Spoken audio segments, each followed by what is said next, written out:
빛이 오기 전 세 가지, 이런 제목으로 하나님 말씀을 증거하도록 하겠습니다. 창세기부터 요한계시록까지 모든 말씀은 다양한 인물과 다양한 사건들이 있습니다. 그러나 한 가지의 주제를 뽑으라고 하면 바로 예수님 이야기입니다. 성경은 예수님 얘기예요. 저는 오늘도 예수님 이야기를 하고 싶습니다. 우리가 이 험난하고 거친 세상을 살아가면서 나라는 존재의 참된 가치와 살아가는 이유를 대체 어디서 찾을 수 있을까요? 세상이 말하는 성공의 기준이나 나를 바라보는 사람들의 변덕스러운 평판에서는 결코 찾을 수 없습니다. 오직 영원히 변치 않는 진리의 말씀인 성경 속에서만 우리는 비로소 진짜 나를 발견할 수 있고 나를 지으신 예수를 인격적으로 만날 수 있습니다. 성경은 창세기부터 요한계시록까지 온통 우리를 향한 예수 그리스도의 눈물겨운 구원 이야기로 가득 차 있습니다. 우리가 읽은 창세기 1장 역시 우주 만물의 시작을 알리는 장엄한 역사적인 선포인 동시에 죄로 인해 어두워진 우리 영혼을 살리시는 예수 그리스도의 강력한 생명의 빛을 예표하는 놀라운 영적 비밀이 숨겨져 있습니다. 천지 창조를 보면 창세기 1장에서 어떻게 얘기하고 있습니까? 태초에 하나님이 천지를 창조하시니라. 하나님이 천지를 창조하셨어요. 그리고 나서 어떻게 하십니까? 빛이 있어라 말씀하십니다. 그러니까 아무것도 없는데 빛이 있으라고 한 것이 아니라 하나님께서는 빛이 있으라 하시기 전에 이미 천지를 창조하실 거예요. 이미 우주와 대기권과 이런 모든 것들은 다 있었던 거예요. 그러면 첫째 날에 하나님께서 빛이 있어라 하시기 전에 이 세상은 어떤 상태에 있었습니까? 혼돈하고 공허하고 흑암이라는 세 가지 영적 어둠에 가로막혀 있었습니다. 이것은 현상학적으로도 맞아요. 하나님께서 천지를 창조하셨습니다. 이 강극설에 의하면 하나님께서 천지를 아름답게 만드셨어요. 우주를 창조하셨지만 이 타락한 천사가 반역을 함으로 이 세상이 한번 혼돈스러워졌습니다. 그리고 나서 하나님께서는 다시 새로운 재창조를 한다는 입장이 있습니다. 그리고 또 하나의 입장은 하나님께서 처음 천지를 창조하셨을 때에 큰 틀을 만드셨어요. 그러나 세부적인 건 만들지 않았어요. 그 상태가 어땠느냐면 혼돈하고 공허하고 흑암이 있는 상태였다는 것이죠. 그런데 이것은 천지 창조의 모습일 뿐만 아니라 우리의 심령의 모습과 너무너무 닮아 있다는 거예요. 창세기 1장 1절은 태초에 하나님이 천지를 창조하심이라는 장엄한 말씀으로 거대한 포문을 엽니다. 이 구절은 인간의 증명이나 타협을 거치지 않는 온 우주를 향한 절대적인 하나님의 일방적이고 명쾌한 절대적 주권의 선포입니다. 인류의 역사 속에서는 인간의 유한한 이성은 이 명백한 진리를 끊임없이 부정하고 왜곡하고 그리고 거부하려고 몸부림쳐 왔습니다. 그 대표적인 지적 거부 현상이 바로 진화론과 창조론의 날선 대립입니다. 이 세상이 만들어진 건 인정해요. 생명체도 있습니다. 우주가 아주 질서정연한 건 인정한다 이거예요. 그럼 이게 어떻게 시작됐는가? 우연히 생긴 것인가? 아니면 어떤 질서자가 있는 것인가? 계획자가 있는 것인가? 여기에 대해서 인간은 한 가지 선택을 해야만 했습니다. 만약 설계자가 있다고 하면 신을 인정해야 되잖아요. 하나님을 인정해야 됩니다. 그러나 하나님을 배제하면 어떤 결과가 나올까요? 막연하게 수억 년의 세월을 거쳐서 대우주와 인간이 단세포로부터 진화하여서 수억 년의 세월을 거쳐서 진화한 산물이라는 주장이 됩니다. 대중적으로는 흔히 원숭이가 진화해서 인간이 되었다고 쉽게 말하지만 현대 진화론은 조금 더 세련되고 복잡한 계통 논리를 펴니다. 그들의 주장에 따르면 원숭이는 인간의 직접적인 조상이 아니라 먼 옛날 공통의 조상에서 갈라져 나온 일종의 사촌 관계를 불과하다는 것입니다. 그리고 시간의 태엽을 수억 년 전으로 훨씬 더 길게 감아 올라가면 바다를 헤엄치던 물고기가 인간의 정조 할아버지의 정조 할아버지가 되는 셈이라는 설명을 합니다. 어류에서 양서류로 파충류와 포유류를 거쳐서 마침내 영장류와 인류로 이어졌다는 거대한 진화의 시나리오를 그들은 한치 의심도 없이 맹신하고 맹목적으로 받아들이고 또 그렇게 가르칩니다. 이것이 과학이라고 말을 합니다. 하지만 이는 실체가 확인되지 않은 뼈조각 몇 개와 자의적인 추측을 엮어 만든 하나의 과학적 가설에 불과하다는 것이죠. 이것은 마치 커다란 레미콘 트럭 안에 정밀하기 짝이 없는 기계식 시계 부품들을 가득 집어넣고 수억 년 동안 통을 열심히 둘렀더니 어느 날 갑자기 조립되어 초 단위까지 완벽하게 가리키는 손목시계가 툭 튀어나왔다고 믿는 맹목적 신앙과 다를 바가 없다는 거예요. 이 시나로는 우연과 오랜 세월이라는 편리한 단어 뒤에 숨어서 과학이라는 그럴듯한 과면을 쓰고 있지만 정작 그 정밀한 시계 부품들은 처음에 누가 설계하고 만들어졌는지에 대해서는 철저하게 침묵합니다. 앞뒤가 전혀 맞지 않는 모순이죠. 성경은 단호하게 그리고 일관되게 선포합니다. 우주 만물과 살아 숨쉬는 우리 인간은 전능하신 하나님의 거룩한 계획과 말씀의 권능으로 창조되었다는 것이죠. 20세기 영국의 저명한 천문학자이자 수학자였던 프레드 호일 박사는 평생 우주의 기원을 추적했던 대표적인 무신론 학자였습니다. 그는 우주가 시작도 없고 끝도 없이 늘 일정한 상태를 유지한다는 정상 우주론을 주장하며 창조론을 격렬하게 부정했던 인물이었습니다. 그러나 망원경과 수학적 계산을 통해 우주의 편찬 속도와 정교한 물리적 상수들을 깊이 연구하면 연구할수록 이 거대한 우주의 질서가 도저히 우연에 의해 발생할 수 없다는 과학적 한계에 부딪히게 되었습니다. 결국 그는 자신의 무신론적 신념을 꺾고 과학사에서 가장 유명한 비유를 남기게 됩니다. 아무렇게나 고철들이 널려있는 폐기장 위로 초광력 토네이도가 우연히 휩쓸고 지나갔는데 풍덩이 가라앉은 자리에 보잉 747 전보 여객기가 한 채 조립 오차도 없이 완벽하게 완성되어 당장이라도 활주로를 날아오를 준비를 마친 상태로 서 있을 확률과 이 대우주와 유기적인 생명체가 우연히 탄생할 확률은 수학적으로 완벽히 동일하다. 결국 이 우주는 스스로 우연히 존재한 것이 아니라 초월적인 위대한 디자이너, 즉 전능하신 창조주 하나님의 절대적인 설계와 손길에 의해서만 창조할 수 있다는 사실을 과학자의 입을 통해 엄숙히 고백한다는 것이죠. 오늘 본문 2절에 보면 땅이 혼돈하고 공허하며 흑암이 깊음 위에 있고 하나님의 영은 수면 위에 운행하시니라. 이 천지를 창조되어진 이 상태, 지금 혼돈하고 공허하고 흑암이 있는 상태라고 가르쳐주고 있습니다. 여기서 말하는 혼돈은 히브리어 원어로 토후라고 말합니다. 형체가 없고 텅 빈 황무지, 갈 길을 잃고 어지럽게 뒤엉킨 무질서의 상태를 의미합니다. 그렇다면 신학적이고 영적인 관점에서 이 땅은 무엇을 가리킬까요? 구약 성경 이사야 24장 5절, 예레미야 3장 1절, 그리고 이사야 62장 4절 등을 자세히 살펴보면 성경은 종종 인간의 존재와 내면을 땅으로 묘사하곤 합니다. 신약 성경 히브리서 6장 7절에서도 하나님의 말씀의 단비를 흡수하는 사람의 심령을 밭이나 땅으로 비유합니다. 동시에 창세기 1장의 빛은 요한복음이 소리내어 증거하듯이 어둠을 뚫고 이 땅에 찾아오신 참빛 예수 그리스도를 예표합니다. 여러분 오해하지 마세요. 창세기에 보면 빛이 있으라 해서 빛이 생겼잖아요. 이건 분명히 물리적인 빛입니다. 뿐만 아니라 이 영적으로는 예수 그리스도를 예표한다는 거예요. 위대한 기독교 교부 아우구스티누스는 이 최초의 빛을 영적인 지각과 구원의 빛으로 해석했고 이상근 박사 역시 우리 영적인 재창조는 참빛이신 그리스도의 빛을 믿음으로 수용하는 자리에서 비로소 시작된다고 명쾌하게 해석했습니다. 즉 천지가 창조되는 과정에서 빛이 초래하기 전에는 땅이 극심한 혼돈 상태에 빠져 있었다는 기록은 생명의 구원자이자 인생의 나침반이 되시는 예수 그리스도를 마음에 모시기 전에 우리 심령이 겪어야 하는 지독한 가치관의 붕괴와 영적 방황을 상징한다는 거예요. 예수 없는 영혼은 무엇이 참된 가치인지를 모릅니다. 어떤 선택이 내 삶을 살리는 길인지 분별하지 못합니다. 끝없는 비교의식과 불안에 쫓기며 수많은 정보와 세상적인 조언 속에서도 갈 길을 찾지 못해 비틀거리는 혼돈의 악순환을 겪게 된다는 거예요. 비행기 조종사들 가운데서 가장 두렵고 치명적인 생리 현상 중 하나는 바로 공간 정의 상실, 즉 비행 착각입니다. 1999년 7월 16일 밤 미국 제35대 대통령 존 F 케네디의 아들 존 F 케네디 주니어는 자신의 경비행기에 아내와 처제를 태우고 마사의 포도밭을 향하여 가고 있었습니다.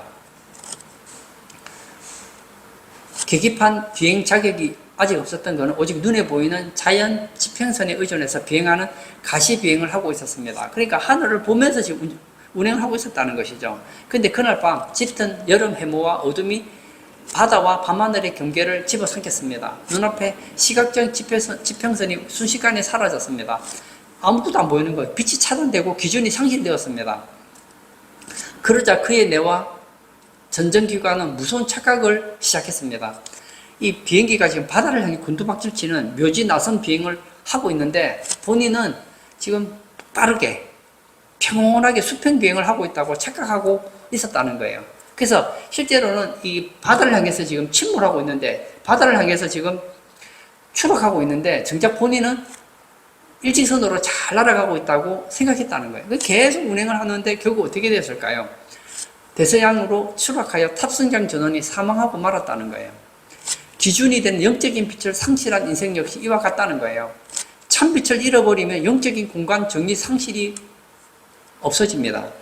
그래서 멸망을 향해 곤두박질 치고 있으면서도 스스로는 평온하고 안전한 길로 잘 가고 있다고 무섭게 오판하며 방어하게 된다는 거예요.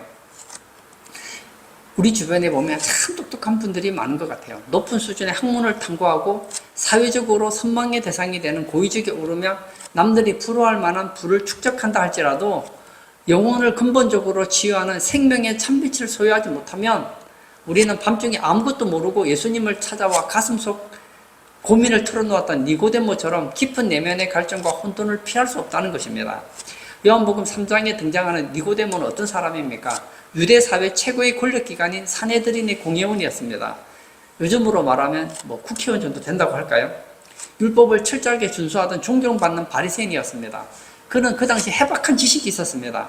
그는 인간이 누릴 수 있는 최상의 도덕성과 종교적 기득권을 소유하고 있었음에도 불구하고 영혼 깊은 곳에서 요동치는 죄와 영생에 대한 본질적인 갈증 때문에 몹시 공고하고 혼란스러운 상태였습니다. 어느 날 밤 그는 예수님을 찾아옵니다. 그리고 예수님과 여러 가지 대화를 나누죠. 그리고 영생에 대한 얘기를 나누게 되죠. 거듭남에 대한 이야기를 듣게 됩니다. 그때 예수님께 어떻게 얘기합니까? 사람이 늙으면 어떻게 날 수 있사옵니까? 두 번째 모태에 들어갔다가 날 수 있사옵니까? 하고 영적인 거듭남의 진리를 전혀 이해하지 못했던 것을 보게 됩니다. 예수님이 중심에 계시지 않으면 인생은 겉보기에 아무리 고상해 보인다 할지라도 그의 생각과 영은 늘 답답하게 뒤엉켜 있을 뿐이라는 거예요. 그러나 빛이신 예수님께서 그 혼돈의 심령 가운데 찾아오시는 순간 질서가 잡혀요. 사방을 가로막던 어두운 장막은 안개처럼 단번에 거치고 맙니다. 예수님께서는 요한복음 8장 12절에서 이렇게 말씀하십니다. 예수께서 또 말씀하여 이르시되 나는 세상의 빛이니 나를 따르는 자는 어둠에 다니지 아니하고 생명의 빛을 얻으리라 약속하셨습니다. 그리고 요한복음 12장 46절에도 나는 빛으로 세상에 왔나니 무릇 나를 믿는 자는 어둠에 거하지 않게 하려 함이로라 하고 장엄하게 선포하셨습니다. 우리 인생의 가장 정확한 목적지와 승리의 지도는 오직 예수 그리스도의 빛을 전적으로 믿고 신뢰하며 따를 때에만 우리 눈앞에 가장 선명하고 확실하게 나타난다는 거예요. 20세기 최고의 기독교 변증가인 C.S. 루이스는 원래 무신론자였습니다. 그는 옥스퍼드 대학의 영문학 교수였고 철저한 무신론자이자 이성주의자였습니다.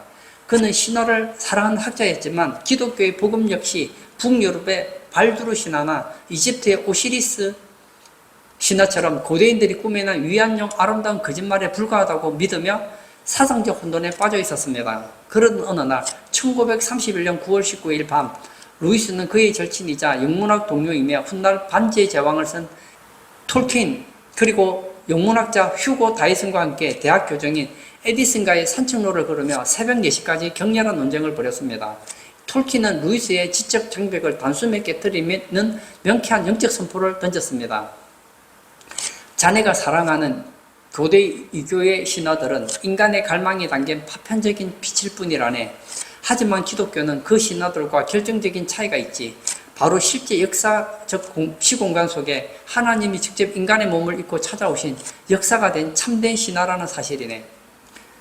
이 대화가 루이스의 머리를 강타했습니다. 평생 얽매이던 이성의 혼돈이 거치기 시작했습니다. 그리고 사흘 뒤인 9월 20일 아침 그는 자신의 형 워렌이 운전하는 오토바이 옆 보조석을 타고 휘프스 네이드 동물원으로 출발했습니다. 출발할 때만 해도 그는 예수 그리스도가 하나님의 아들이라는 사실을 받아들이지 못했습니다. 그러나 목적지에 다다랐을 때 그는 마치 잠에서 깨어 일어난 것처럼 영적인 안개가 완전히 걷히며 예수를 구조로 자연스럽게 신뢰하게 되었다는 거예요. 오토바이를 타는 짧은 침묵 속에서 톨킨을 통해 들었던 참된 신화의 진리가 가로막고 있던 지적 혼돈을 뚫고 찬란한 빛으로 역사했기 때문입니다. 여러분, 참빛인 예수님을 만나면 길을 알게 돼요. 어디가 길이냐? 여러분, 사람들은 몰라요. 왜 사는지 몰라요. 왜 사냐고 묻거든. 웃지요. 왜 웃습니까? 모르니까요. 어디서 와서 왜 살며 어디로 가는지를 몰라요. 어떤 것이 가치 있는 인생인지를 몰라요. 그냥 자기 생각에 옳은 대로 살아가는 것뿐이라는 거예요. 여러분, 참빛이 있기 전에 땅이 혼돈했던 것처럼 참빛 대신 예수님을 만나기 전에 우리의 마음은 혼돈될 수밖에 없다는 거예요. 오늘 본문의 두 번째 영적 진단은 2절에 다시 이렇게 나와 있습니다. 땅이 혼돈하고 공허하며 흑암이 깊음 위에 있고 하나님의 영은 수면 위에 운행하심이라. 처음에는 혼돈했습니다. 그 다음에는 공허입니다. 히브리 원어로 공허라는 단어는 보후라고 합니다. 이 단어는 아무것도 없는 텅 빈 상태, 속이 텅 비어 껍데기만 남은 상태, 쓸쓸하고 삭막한 황량함을 가리킵니다. 앞서 말씀드렸듯이 하나님께서 천지를 창조하셨다고 할 때 여기서 창조라는 단어는 바라라는 단어를 사용하고 있습니다. 그러니까 아무것도 없는 무의 상태에서 절대적인 유를 끄집어내시는 하나님의 독점적인 권능을 의미합니다. 그러니까 무슨 얘기냐면 우리가 보고 있는 이 모든 물질계는 하나님의 절대적인 바라, 창조의 손길로 만들어졌다는 거예요. 우리 주변에 보면 참 똑똑한 사람들 많아요. 저는 반도체 만드는 거 보면 대단하다고 생각해요. 또 과학자들은 좀 양자 컴퓨터를 만든다고 하잖아요. 저는 뭐 양자 컴퓨터까지 갈 것도 없어요. 저는 스마트폰만 봐도 충격을 받습니다. 인터넷을 봐도 충격을 받고 TV 그 화면에서 영상이 나오는 것만 봐도 저는 충격을 받습니다. 사람들은 종종 이런 말을 하죠. 아주 창조적이었다. 여러분, 그렇지만 창조가 아니에요. 여러분, 무에서 유로 창조할 수 있는 분은 하나님밖에 없다는 거예요. 우리는 무에서 유를 만든 존재들이 아니에요. 어떻습니까? 있는 존재를 조립해서 만드는 거예요. 전능하신 창조주 하나님을 잃어버린 인간의 영혼은 아무리 감추려고 해도 결코 메울 수 없는 깊은 내면의 공허함을 느끼게 됩니다. 인간의 마음속에는 오직 하나님만이 채울 수 있는 고요한 크기의 영적 공백이 존재하기 때문입니다. 현대인들이 이 뻥 뚫린 영혼의 블랙홀을 어떻게든 채워보려고 필사적으로 몸부림을 칩니다. 악착같이 돈을 모아보고 남들이 우러러보는 명문대학의 졸업장을 따내기도 하고 부러움을 한 몸에 받는 사회적 지위와 명예를 가슴에 훈장처럼 달아보기도 합니다. 분명히 기뻐요. 저도요.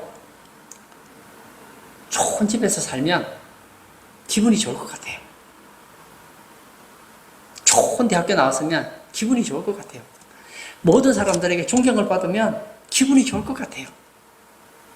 그리고 막 돈이 어마어마하게 많으면 저도 기분이 좋을 것 같아요. 그러나 그것들은 스쳐 지나가는 감격의 순간이라는 거예요. 그 당시에는 만족스러운 것 같아요. 그러나 조금 지나면 공허한 그림자가 영혼을 엄습한다는 거예요. 여러분, 우리 안에 있는 이 공허함은 하나님의 사랑으로만 채울 수 있는 거예요. 예수 그리스도의 빛으로만 채울 수 있다는 거예요. 20세기 미국에서 가장 찬란한 부와 명성을 거머쥐었던 인물이자 영화 제작자, 항공산업의 선구자, 그리고 억만장자였던 하워드 휴즈의 말년은 영적 공허가 초래하는 비극이 얼마나 파격적인지, 얼마나 파멸적인지를 날 것 그대로 보여주는 대표적인 실화입니다. 그는 젊은 시절 수려한 외모와 번뜩이는 천재성으로 미국 영화계를 뒤흔듭니다. 세계 최초로 항공사를 설립해 엄청난 부를 일구며 백만장자를 넘어서 최초로 억만장자가 되었습니다. 미국의 정계와 사고계는 그의 발 아래 엎드렸고 그는 누구나 부러워하는 세상의 모든 권력과 쾌락을 끝없이 누렸습니다. 모든 사람들이 부러워했죠. 그때 당시엔 백만장자만 해도 엄청나거든요. 물론 지금도 백만장자 되는 게 어려워요. 백만장자면 그것도 15억이 있어야 되는데 그것도 쉬운 건 아니에요. 그렇지만 그 당시에 백만장자는 지금 15억 정도가 아니잖아요. 그 당시 백만장자 되면 모든 사람들이 어이 대단하다 할 정도 그런 부자였단 말이에요. 근데 그는 누구라고요? 억만장자였어요. 하지만 그의 삶의 목적은 물질과 명예에 고정되어 있었습니다. 노년이 되자 무시무시한 영적 공허감과 통제할 수 없는 우울감이 찾아왔습니다. 이 우울증 때문에 두려움에 빠진 거예요. 그뿐만 아닙니다. 미생물과 먼지가 자신을 오염시킬지 모른다는 극심한 강박증에 사로잡힌 그는 라스베가스의 어두운 호텔 펜트하우스에 새창살을 치고 외부와 완벽히 단절된 채 은둔 생활을 시작했습니다. 그는 수조 원의 자산을 은행에 정려놓고도 머리카락과 손톱을 수년간 자르지 않았습니다. 기괴한 몰골을 한 채 오직 통조림만 먹으며 어두운 방 안에서 벌벌 떨었습니다. 그리고 결국 영양실조와 마약성 통제 중독으로 아무도 지켜보지 않는 차가운 침대 위에서 비참하고 쓸쓸한 최후를 맞이했습니다. 모든 사람들이 부러워하는 거 아니에요.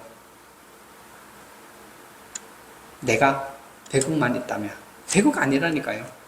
억만장자라니까요. 요즘으로 쳐도요. 억만장자 최소한 1,500억 이상의 돈을 가지고 있었단 말이에요. 요즘으로 치면 수조를 가지고 있었겠죠. 그러나 생명의 빛이신 예수님이 계시지 않으니까 그 고독과 차가운 허무만이 둥그러미 남았다는 거예요. 여러분, 저는 이 시대를 보면서 참 많이 느낍니다. 저는 요즘 살기 힘들다는 얘기를 들을 때마다 공감을 하지만 공감을 잘 못하겠어요. 지금 우리가 살고 있는 삶은 예전에 100년 전, 200년 전의 삶하고 비교해보면요. 완전 천국과 같은 삶이에요. 세계 최고의 수준의 경제적 성공과 세련된 첨단 문화를 자랑하는 이웃나라 일본은 왜 세계적인 자살대국이라는 불명예를 안고 있습니까? 역사상 그 어느 때보다 빛나는 경제성장을 일구어 전 세계가 주목하는 선진국의 반열에 오른 지금 대한민국은 OECD 국가 중에 독보적인 자살률 1위라는 참담한 성적표를 받아들이고 있습니다. 그뿐만이 아닙니다. 지금 요즘 청소년들 사는 삶을 보면요. 제가 어릴 때 청소년 때랑 삶이 달라요. 그런데 그들은 희망을 잃고 있습니다. 인터넷 자살 커뮤니티의 어두운 구석을 떠돌아다니며 스스로 목숨을 끊는 비극의 원인이 대체 무엇일까요? 그것은 땅이 공허했기 때문입니다.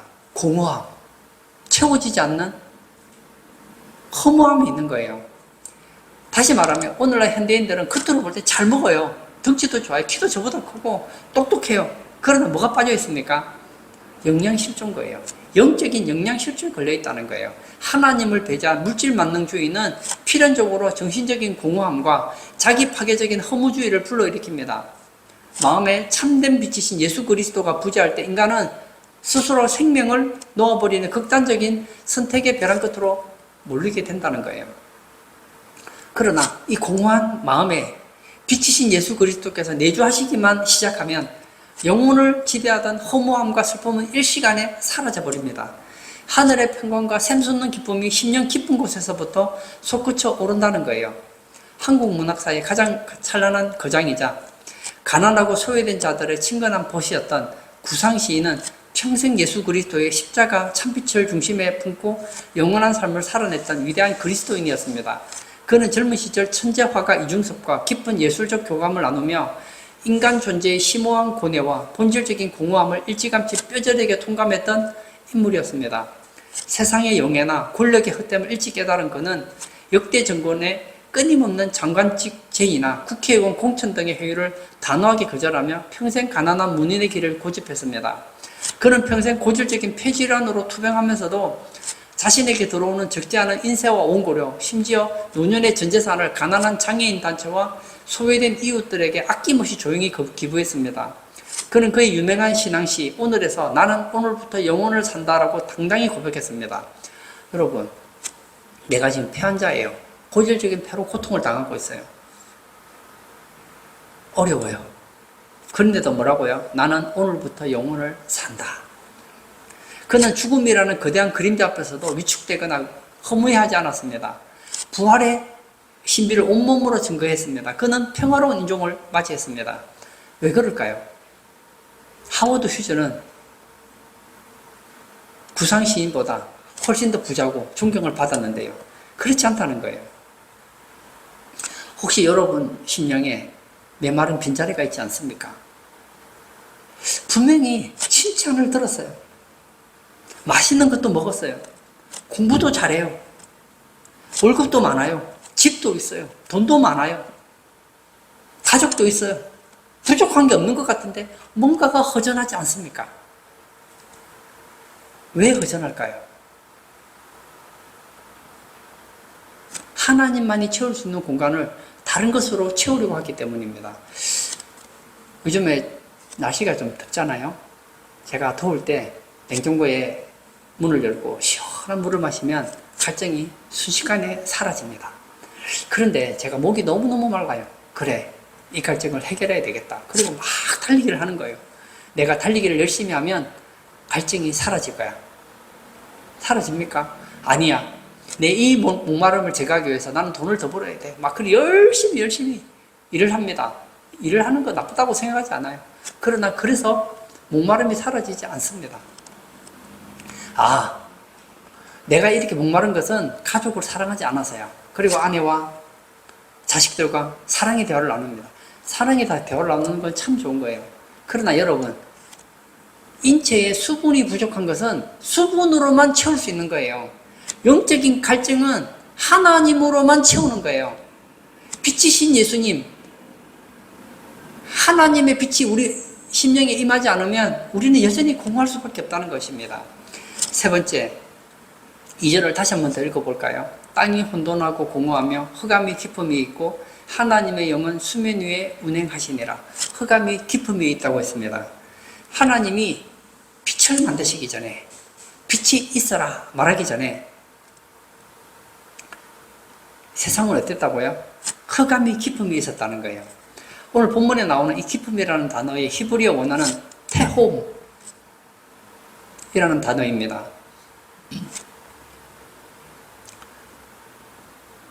어떤 사람은 이 테홈이라는 단어가 바벨로니아 창조신화에 나오는 에노마 엘리시에 등장하는 혼돈의 소금물 괴물이 티아마트에서 엄차해온 단어라며 성경의 신적 기원을 부정하는 억지 과학적 주장을 펴기도 합니다. 그러나 개혁주의 신학의 거장이자 한국교회의 믿음의 등불이었던 고 박윤선 박사는 이들의 불신앙적이고 학문적인 위선에 대해서 아주 단호하고 날카로운 어조로 일침을 가했습니다. 이것은 천부당만부당한 적그리스도적 발상이자 성경의 영감성을 훼손하려는 강교한 마귀의 괴계에 불과하다. 성경이 선포하는 흑암이 깊음이 있다는 상태는 빛이 없는 물리적 어두운 상태만을 뜻하는 것이 아닙니다.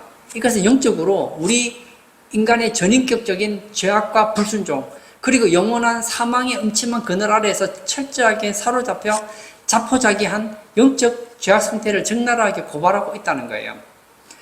예수의 구원의 참빛을 거부하는 인간의 마음은 겉으로는 아무리 무명인인 척해도 그 심령 속에는 무서운 탐욕과 시기, 분노와 음란의 독보석이 무서운 기세로 피어오르는 통제불능의 어둠의 요새와 같다는 거예요. 여러분, 영적인 조명이 사라졌을 때 인간이 얼마나 악한 짓을 할 수 있는지 우리는 알아야 됩니다. 영적인 어둠까지 갈 것도 없어요. 1977년 7월 13일 밤에 일어난 미국의 뉴욕 대정전 사태가 있었습니다. 당시 번개가 송전선을 강타하면서 밤 9시 30분경 뉴욕 전체가 전력 공급이 전면 중단된 적이 있습니다.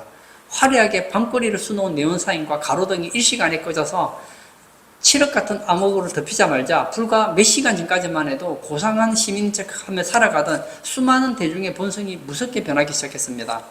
어둠을 틈타서 도시 곳곳에서 약탈과 대규모 방화가 걷잡을 수 없이 터졌습니다. 순식간에 1600개가 넘는 상점이 털려 잿더미가 되었습니다. 밤새도록 1000건이 넘는 화재가 어둠을 붉게 태웠습니다. 무려 3700명이 넘는 폭도가 긴급 체포가 되었습니다. 가로등이라는 물리적인 빛이 사라지는 즉시 인간 심령 속에 도사리고 있던 탐욕과 가증스러운 재성이 무법천치의 폭도로 표출된 것입니다. 이것만 그럴까요? 여러분, 영적인 복음의 빛, 성령의 빛이 차단되어 꺼져버린다면 우리 가슴 또한 이런 통제할 수 없는 각종 죄악과 불안이 기승을 부리고 거칠고 두려운 죄악의 장소로 순식간에 추락할 수밖에 없다는 거예요.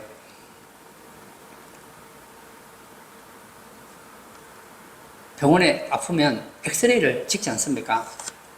좀 더 정확하게 알아보려면 CT를 찍기도 하고 MRI를 찍기도 합니다. 그럼 우리 속 사람을 볼 수 있잖아요. 근데 우리의 물리적인 속은 볼 수 있는데 우리 내면에 심령은 볼 수 없잖아요. 만약에 심령을 볼 수 있는 엑스레이가 있다, CT가 있다, MRI가 있다고 한번 생각해 보세요.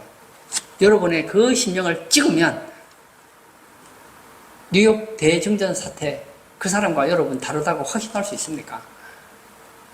우리의 심령은 흑암이 기쁨이 있는 상태와 같아요. 우리 주변에 얼마나 착한 사람들이 많습니까?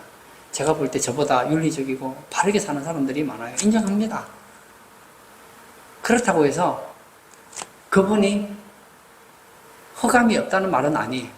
모든 인간은 흑암이 기쁨이 있다는 거예요. 그러나 여러분, 소망이 있습니다. 빛이 있어라. 빛이 쫙 나타나니까 어떻게 됩니까? 어둠이 순식간에 사라져버리잖아요. 평생 우리를 가두고 절망의 구름통이로 몰아가던 죄의 사슬과 정죄감은 십자가에서 완성하신 예수 그리스도의 보혈의 참빛이 우리 마음에 도달하는 순간 아무런 힘도 쓰지 못하고 산산조각 되어서 떠나가 버리고 만다는 거예요. 사도 바울은 데살로니가전서 5장 4절과 5절에서 우리를 향해서 위대하고 권세 있는 정체성의 선언을 힘있게 선포하고 있습니다.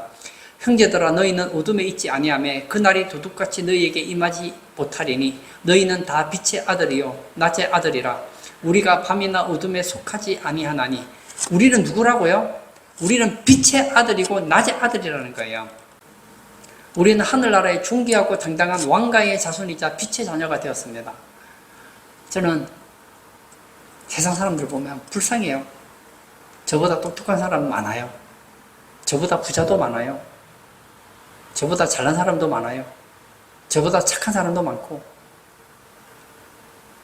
제가 본받을 만한 수많은 사람들이 있습니다. 그러나 저는 한 가지 알고 있습니다.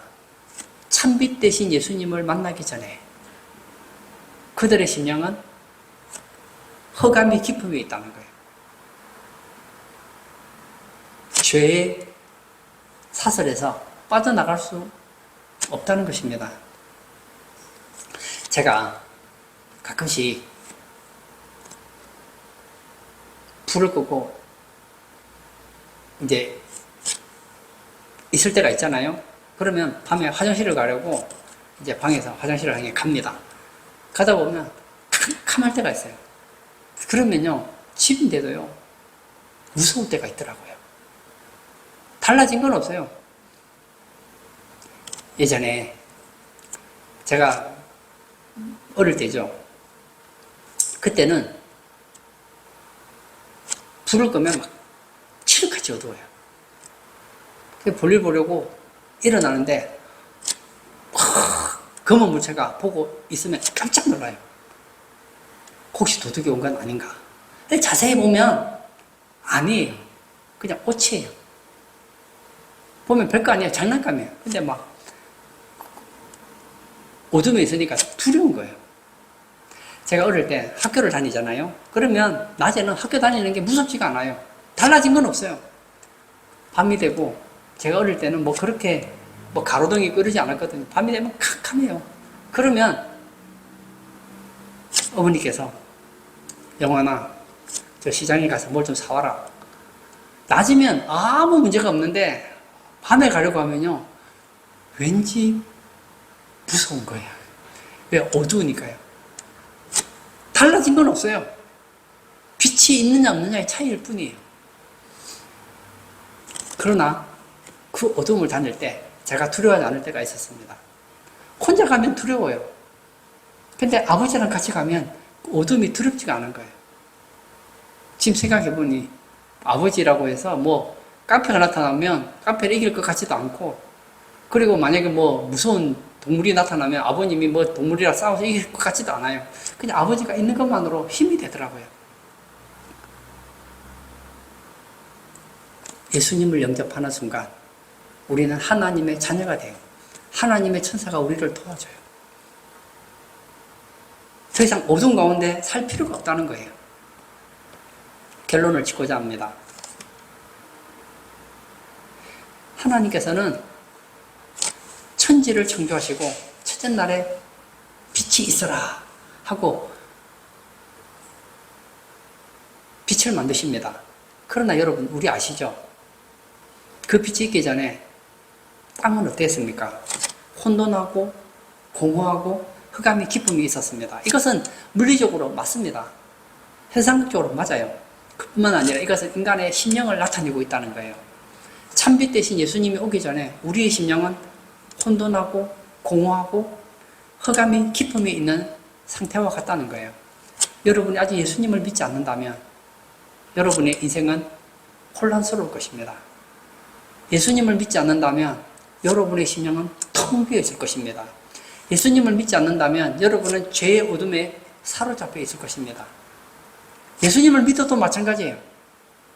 예수님 믿는다고 하면서 예수와 상관없는 삶을 살아간다면 여러분은 여전히 실패하게 될 것입니다. 그러나 빛 대신 예수님을 나의 주인으로 모시고 빛 대신 예수님을 따라 살아간다면 여러분의 인생에 혼돈은 질서로 바뀔 것이고 공허는 하나님으로 꽉 찬 인생을 살게 될 것이고 흑암이 기쁨이 있는 인생은 빛의 삶으로 바뀌게 된다는 거예요.